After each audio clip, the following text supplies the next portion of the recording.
Hey, I step in this bitch, Dior, got in with that blip for sure. I swear to God, these niggas they cap, they ain't really rich, they poor. I need this bitch for sure. Then we hit a lick for sure. She took the cash and I took the bricks, the middle we split for sure. I'm with the gang and we ballin', all the way up we ain't fallin'. For all of them nights we was starving, so poppin' and ship me that toppin'. The young mother of two boys, who's described as the life of the party, was gunned down, DeKalb police say, in her parents' driveway. Family members say Raesha was getting groceries out of the trunk when someone ambushed her from the side of the family's home on Kelly Chapel Road. They shot her multiple times. This lady here was shot by her rapper ex-boyfriend right in front of her parents' home just because she refused to abort their baby. The worst part of it is that this happened in front of Raesha's 9-year-old son. October 11th in DeKalb County, Georgia. A quiet driveway, a mother returning home, then the unthinkable. 7 gunshots shattered the evening calm. 7 bullets that ended a life and forever changed another. As 31-year-old Raesha Heard collapsed to the ground, her young son stood watching, his childhood innocence destroyed in seconds. The son who should have been safe at his grandparents' house instead became witness to his mother's execution. The image of her body falling, the sound of those shots. These are memories no child should carry. But who pulls the trigger on a pregnant mother? Who decides that if they can't control a woman's choice, they'll end her life instead? Justin Rennie Lewis, known to his fans as Mad Music Callie, didn't just disappear after the shooting. What he did next reveals a coldness that's difficult to comprehend. While a family began the impossible task of explaining to 2 children that their mother was never coming home, Lewis was on social media, acting as if nothing had happened. This is about a woman who made a choice to protect the life growing inside her and paid for that choice with her own life. This is just the beginning of Raesha Heard's story. This is Crazy Dark Files. We have more crazy cases to bring to light. Subscribe to our channel and turn on the notification bell so you never miss an exposed case. Your support lends more voice to the deceased. Raesha Heard was a 31-year-old woman with dreams, relationships, and a life full of potential. "I'm gonna really miss my little sister," Rafe Heard Jr. said after her death, his voice breaking as he recalled what he described as her beautiful personality.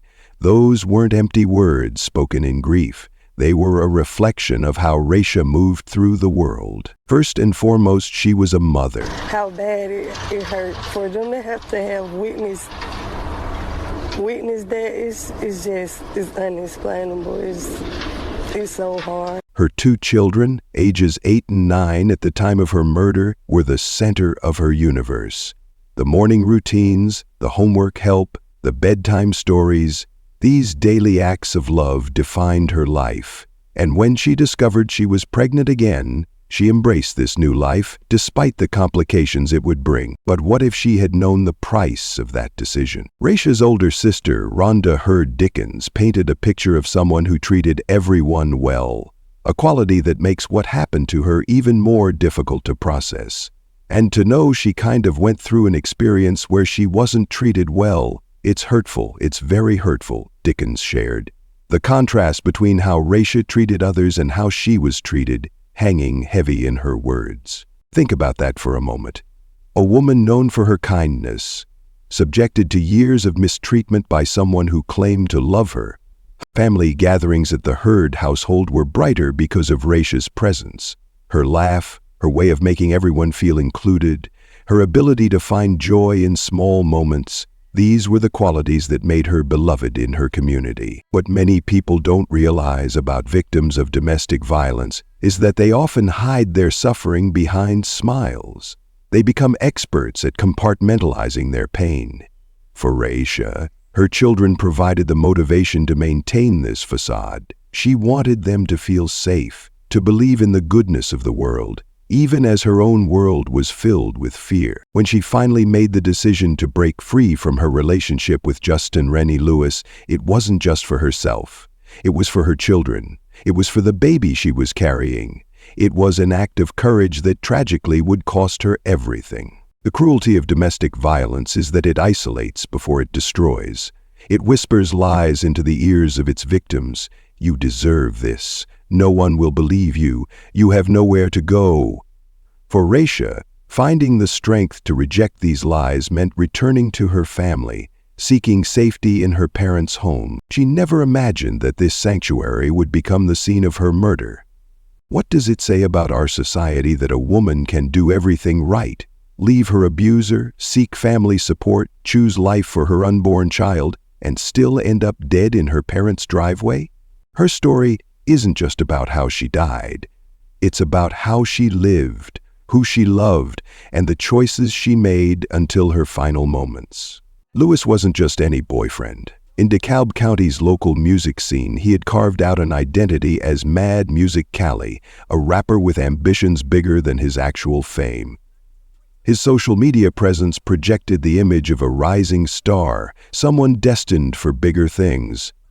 But the persona he crafted for his audience masked a darker reality that Raesha experienced firsthand. This is a person who has mistreated her for years, Raesha Heard revealed after her sister's murder. Years, not months, not weeks, years of abuse that Raesha endured before finally breaking free. What does that kind of prolonged mistreatment do to a person? How does it reshape their understanding of love, of safety, of what they deserve? The relationship between Raesha and Lewis began with charm, with promises, with moments of connection that made Raesha believe in their future together. Then came the subtle shifts, criticism that grew sharper, jealousy disguised as concern, anger that seemed to appear from nowhere. For many victims, these changes happen so gradually that they're normalized before they're recognized as abuse. The first time he raised his voice, the first time he grabbed her arm too tightly, the first time he made her feel afraid. Each incident separated by apologies, by moments of tenderness that made her question her own perception. But something changed for Raesha. Perhaps it was becoming pregnant with Lewis's child. Perhaps it was looking at her two children and realizing what they were witnessing. Whatever the catalyst, she made the decision. She decided to leave. The family's statements reveal that Raesha had broken up with Lewis specifically because of his abuse. This is crucial to understanding what happened next. For Lewis, Raesha's pregnancy became both a point of contention and a means of attempting to maintain control. When Raesha refused to abort their baby, she wasn't just making a personal choice about her pregnancy. She was asserting her autonomy in a relationship where her independence had been systematically undermined. For someone like Lewis, who had established a pattern of control, this represented the ultimate defiance. What must have been going through Raesha's mind during this time? She was already raising two children. She had just extracted herself from an abusive relationship. Now she was facing the prospect of raising a third child, one connected to the man she had fled. Yet she chose to continue the pregnancy, a decision that required tremendous courage and commitment. In the days leading up to October 11th, the tension between them must have been mounting. Perhaps there were threats, perhaps there were attempts at reconciliation. What we know for certain is that Lewis's demand that Raesha terminate the pregnancy wasn't just about not wanting a child. It was about power, about ownership. When Lewis arrived at the Heard family home that day, he wasn't there to talk. He wasn't there to understand. He came armed, a detail that transforms this from a crime of passion to one of premeditation. He brought a gun to a conversation about an unborn child. What does that tell us about his intentions? The confrontation that would end with Raesha being shot 7 times in front of her son wasn't a spontaneous eruption of violence. It was the culmination of a relationship defined by one person's need to dominate another. When all other methods of control had failed, Lewis resorted to the most extreme form of dominance, taking Raesha's life. For Raesha Heard, the decision to keep her baby was an assertion of her right to choose her own path. For Justin Renee Lewis, it was an intolerable act of defiance that he answered with bullets. October 11th, a date that would forever change the Heard family. The morning likely began routinely on Kelly Chapel Road in DeKalb County, a residential street where Raesha's parents had created a home that should have been a sanctuary for their daughter and grandchildren. Raesha had been staying at her parents' home. Did she feel safe that morning? Did she believe that the worst was behind her? We could only speculate about her state of mind as she went about her day, perhaps helping her children get ready for school, perhaps discussing plans for the baby she had chosen to keep despite pressure to end the pregnancy. What happened in the hours before Justin Renee Lewis arrived at the house? Did he call? Did he text? Did he announce his intention to confront her, or did he simply appear, bringing violence to her doorstep without warning? The specific details of their final interaction remain known only to Lewis and, tragically, to Raesha's 9-year-old son who witnessed what happened next. At some point that day, Raesha was in her parents' driveway. Perhaps she was returning home. Perhaps she was leaving. Her son was with her. A detail that suggests she had no expectation of danger. No mother knowingly places her child in harm's way. Then Lewis appeared. With him, he brought a gun and a rage that had been building since Raesha had made 2 unforgivable choices in his eyes. She had left him, and she had refused to abort their baby. The confrontation was brief. There was no extended argument, no chance for intervention. Lewis raised his gun and fired. Not once, not twice, but 7 times. 7 bullets tearing through the body of a woman who was carrying new life within her. Try to imagine this scene not from the perspective of the shooter, or even the victim, but from the eyes of a 9-year-old boy. One moment, he's with his mother, his protector, his constant, his home. The next, he's watching her body jerk with the impact of bullets, watching her fall, watching her blood spread across the driveway of his grandparents' home. What does a child understand about death in that moment? Does he comprehend the permanence of what he's witnessing? Does he realize that these are the last moments he will ever spend with his mother? As Raesha lay dying, Lewis fled the scene. He didn't call for help. He didn't stay to face the consequences of his actions. He ran, leaving behind a dying woman, a traumatized child, and a family whose world had just collapsed. The aftermath was chaos and grief. Someone called 911, emergency responders arrived, but there was nothing they could do for Raesha. She was pronounced dead at the scene. Her pregnancy, her future, her life with her children, all ended in her parents' driveway. For Raesha's son, the trauma was just beginning. The brain's attempt to process such horror can lead to trauma, depression, anxiety, and a fundamental reshaping of how that child views the world. Safety, trust, security, these basic foundations are shattered in an instant. And what of Raesha's other child, the 8-year-old, who didn't witness the murder but still had to be told that mommy was never coming home? How do you explain to a child that their mother was killed because she chose to bring another sibling into the world? For the Heard family, the hours following Raesha's murder were filled with grief, compounded by fear. The man who had killed their daughter, their sister, was still free. Would he return? Would there be more violence? No one could rest easy knowing that Lewis remained at large. This tragedy unfolded in DeKalb County, Georgia. What state or country are you watching from, and have similar domestic violence cases made headlines in your area? As night fell on October 11th, the Heard family began a journey no family should have to take, arranging a funeral for a young mother, supporting 2 traumatized children, and waiting for justice that seemed far from certain. Meanwhile, Lewis's actions in the hours after the murder revealed a disturbing lack of remorse. Rather than turning himself in or even going into hiding, he took to social media, going live as if it were any other day, as if he hadn't just ended a woman's life. This wasn't the behavior of someone overcome with regret or consumed by passion. This was the calculated behavior of someone who believed he was justified in his actions. Someone who felt entitled to decide whether Raesha Heard and her unborn child should live or die. As DeKalb County police began their search for Lewis, the community grappled with a harsh reality. A woman had been killed for making choices about her own body and her own life. Choices that, in a just world, should never carry a death sentence. In the hours after Raesha Heard's murder, 2 parallel stories unfolded. A family plunged into grief and fear, and a killer who seemed to feel no need to hide. "We all slept well," Rhonda Heard Dickens told reporters after Lewis's arrest. The implication was clear. Until that moment, no one in the Heard family had been able to rest. How could they? The man who had gunned down Raesha in cold blood was still free, his whereabouts unknown, his intentions unclear. Every knock at the door, every unfamiliar car on the street, every phone call from an unknown number carried the possibility of more violence.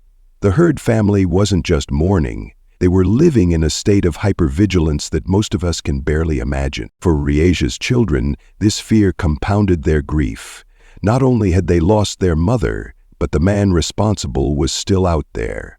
For her 9-year-old son who witnessed the shooting, the trauma was particularly acute. Would the man who killed his mother come back for him? Would anyone be able to protect him if that happened? But while the Heard family huddled together in grief and fear, Justin Renee Lewis was doing something that defies comprehension. He was on social media, going live as if nothing had happened. This was a display of arrogance so profound that it shocked even those familiar with domestic homicide cases. Actually posted that he was wanted and we were going to find him, and he liked it. He liked the status, recalled Raesha Heard, Raesha's niece. Let that sink in for a moment. Lewis didn't just see a post about being wanted for murder. He engaged with it. He liked it, as if Raesha's death was just another social media interaction, as if taking a human life was something to acknowledge with a tap of a thumb.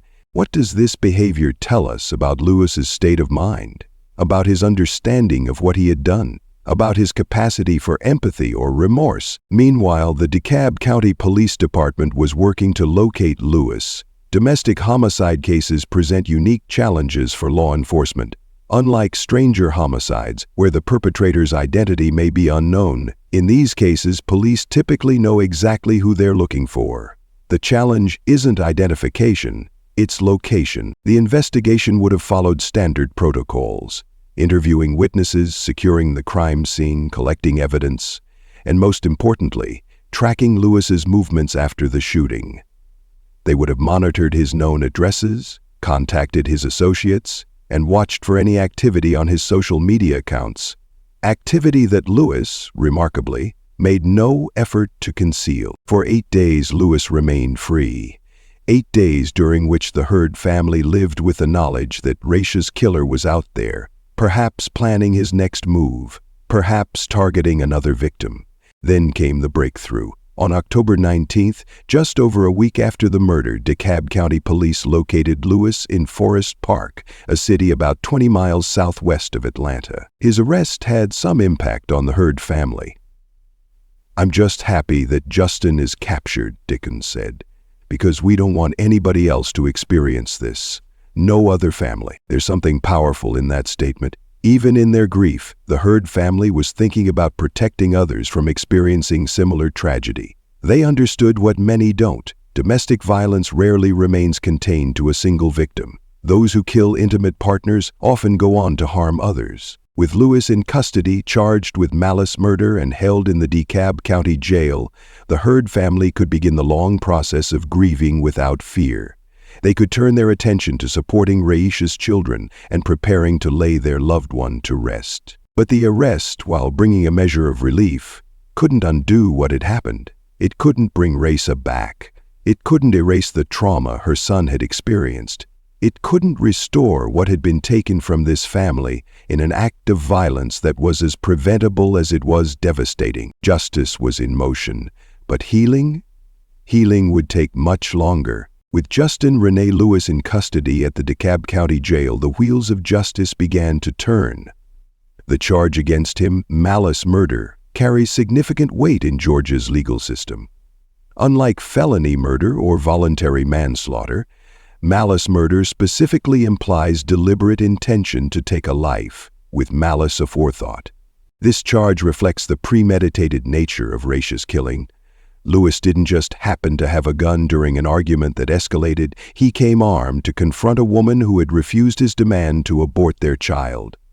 The 7 shots he fired into her body tell a story not of momentary passion, but of determined intent. In Georgia, malice murder carries a minimum sentence of life in prison, with the possibility of parole after 30 years. In cases with aggravating factors, such as the murder occurring in front of a child, prosecutors may seek life without parole or even the death penalty. For the Heard family, Lewis's arrest brought a measure of peace, but not closure, a word that falsely suggests there's an end point to grief. "We all slept well," Rhonda Heard Dickens said after his capture, a simple statement that reveals the profound fear they had been living with while he remained free. But what does justice really mean in a case like this? Can any legal outcome truly address what was lost on October 11th? For Raesha's children, no court verdict can restore their mother. The 9-year-old boy who witnessed the shooting carries wounds that no judicial process can heal. This child didn't just lose his mother, he lost his sense of safety, his trust in the world, and potentially his capacity for normal development. The image of his mother being shot 7 times is now permanently etched in his memory, a trauma that will require intensive, long-term therapeutic intervention. His younger sibling, while spared the direct witnessing of the murder, still faces the devastating loss of their mother and the knowledge of how she died. Both children must now navigate childhood without the woman who was their primary caregiver, their source of comfort and security. The community response to Raesha's murder reflected the ripple effect of domestic violence. It wasn't just the Heard family who was impacted. It was friends, neighbors, co-workers, and even strangers who recognized in this tragedy the broader epidemic of intimate partner violence. Local domestic violence organizations likely saw an uptick in calls following news reports of Raesha's death. This is a common pattern. High-profile domestic homicides often prompt others in dangerous situations to seek help, a bitter silver lining to these tragedies. For the Heard family, community support provided both practical and emotional assistance during the darkest days following Raesha's murder.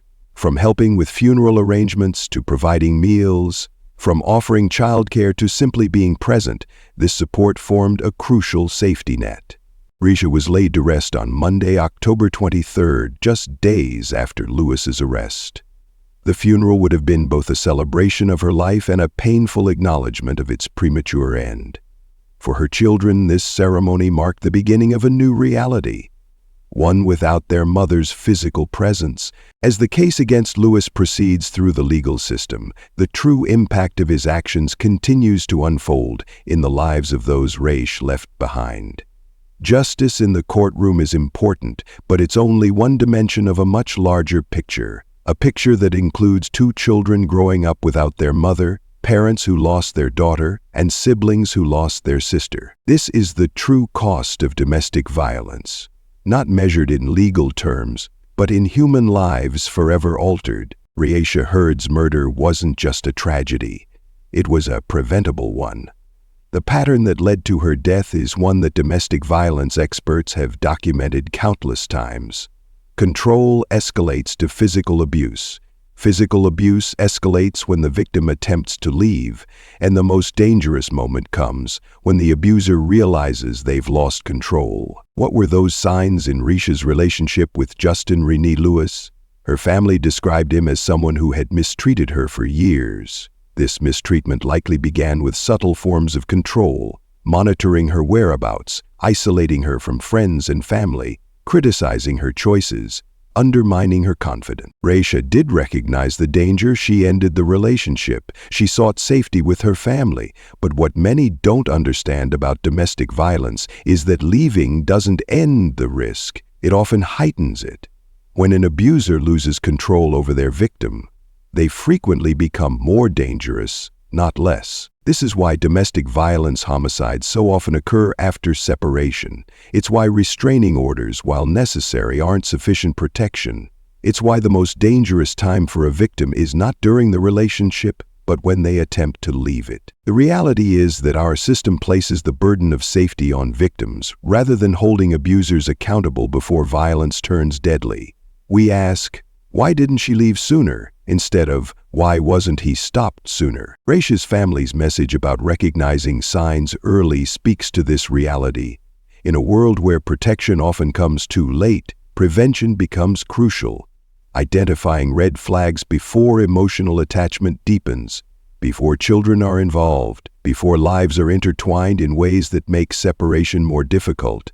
This is the best defense against becoming another statistic. But this message, while important, shouldn't overshadow a fundamental truth.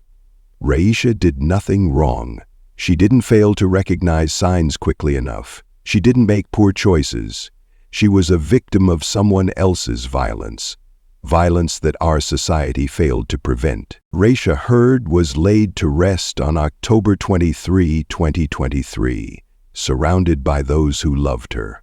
But her story didn't end with her funeral. It continues in the lives of her children, who must grow up without their mother. It continues in her family's advocacy against domestic violence, and it continues here as we bear witness to both her life and her death. What makes Raesha's story particularly heartbreaking is that she died protecting life, refusing to terminate her pregnancy despite pressure from the man who would ultimately kill her for that choice. The cruel irony is that in choosing life for her unborn child, she lost her own. This intersection of reproductive coercion and lethal violence highlights how domestic abuse is fundamentally about control. Control over a partner's body, choices, and autonomy. When that control is threatened, the consequences can be deadly. Raesha's legacy lives on not just in memory, but in action. Each time someone recognizes warning signs in their own relationship and seeks help, each time a family member or friend offers support to someone trying to leave an abusive situation, each time a community creates better resources for victims, Raesha's death takes on meaning beyond tragedy. The broader implications of this case extend to how we as a society respond to domestic violence. Do we treat it as a private matter or a public health crisis? Do we place responsibility on victims to leave or on abusers to change? Do we fund prevention and intervention at levels that reflect the severity of the problem? This story highlights how quickly domestic violence can escalate to tragedy. What do you think communities can do to better protect victims? Subscribe and hit the notification bell to join our community discussing these important issues. Raesha Heard was more than her death. She was a daughter, a sister, a friend, and most importantly, a mother who loved her children enough to make the ultimate sacrifice. By remembering her story, by refusing to look away from the reality of domestic violence, we honor not just her memory, but her courage. In the end, perhaps the most fitting tribute to Raesha is to ensure that her death serves as a catalyst for change that might save another mother, another family, from experiencing the same devastating loss. If this was an eye-opener to you, like this video and subscribe to our channel. Your support lends more voice to the deceased.